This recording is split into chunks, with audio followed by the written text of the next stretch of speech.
বলিউড বাদশাহ শাহরুখ খানের মেয়ে বলে কথা। তার প্রথম সিনেমা চর্চিত কিন্তু জনপ্রিয় হয়নি। দ্বিতীয় সিনেমায় এই ফাঁকাটুকুও যাতে না থাকে তার জন্য চেষ্টার কোনো কমতি রাখছেন না কিং খান। তিনি নিজে তো থাকবেনই, সঙ্গে ডেকে নিচ্ছেন জনপ্রিয় অভিনেত্রী দীপিকা পাড়ুকোন ও বর্ষিয়ান অভিনেতা অমিতাভ বচ্চনকেও। সব ঠিক থাকলে চলতি বছরই পরিচালক সিদ্ধার্থ আনন্দ তার বহু প্রতীক্ষিত কিং সিনেমার শুটিং শুরু করতে পারেন। সিনেমাতে সুহানার মায়ের ভূমিকায় দেখা যাবে দীপিকাকে। তার সঙ্গে কথা হয়েছে পরিচালকের। নায়িকা নাকি সই করেও ফেলেছেন কিং সিনেমার অভিনয়ের জন্য।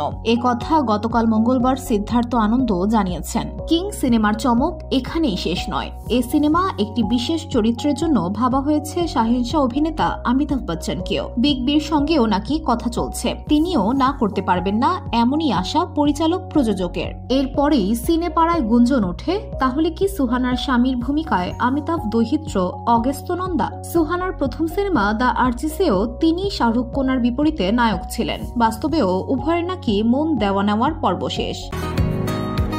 বসুন্ধরা, উত্তরা, বনশ্রী, কুড়িল ও বাড্ডা সহ রাজধানীর বিভিন্ন স্থানে অভিজাত ও অত্যাধুনিক মানের ফ্ল্যাট কেনার এক নির্ভরযোগ্য প্রতিষ্ঠান প্লেজেন্ট প্রপার্টিজ লিমিটেড।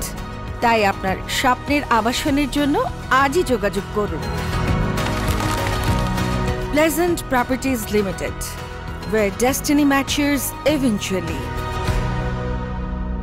এবার রূপালী পর্দায় সম্পর্ক আরো গভীরে নেওয়ার পালা। জানা গেছে অভিনেত্রী দীপিকাকে শাহরুখের নায়িকার ভূমিকায় দেখা যাবে। শাহরুখের সঙ্গে অমিতাভ ও দীপিকা উভয়ই একাধিক সিনেমায় অভিনয় করেছেন। সব ঠিক থাকলে মে মাসে সিনেমার শুটিং শুরু হবে। প্রযোজনায় থাকছে যথারীতি বাদশার রেড চিলিজ। উল্লেখ্য, কিং সিনেমাটি প্রথমে পরিচালনা করার কথা ছিল পরিচালক সুজয় ঘোষ এবং তার মেয়ে ডিয়ার জিন্দেগি সিনেমায় শাহরুখকে আলিয়া ভাটের সঙ্গে যে ধরনের চরিত্রে অভিনয় করতে দেখা গিয়েছিল, ঠিক সেরকমই একটি চরিত্রে মেয়ে সুহানার সঙ্গে দেখা যাবে তাকে। সেই মতো চিত্রনাট্য লিখেছিলেন সুজয় ঘোষ, যার পরতে পরতে রহস্য ও রোম্যান্স ছড়ানো। পরে এ সিনেমা পরিচালনার দায়িত্ব হস্তান্তরিত হয়ে আসে সিদ্ধার্থ আনন্দের হাতে।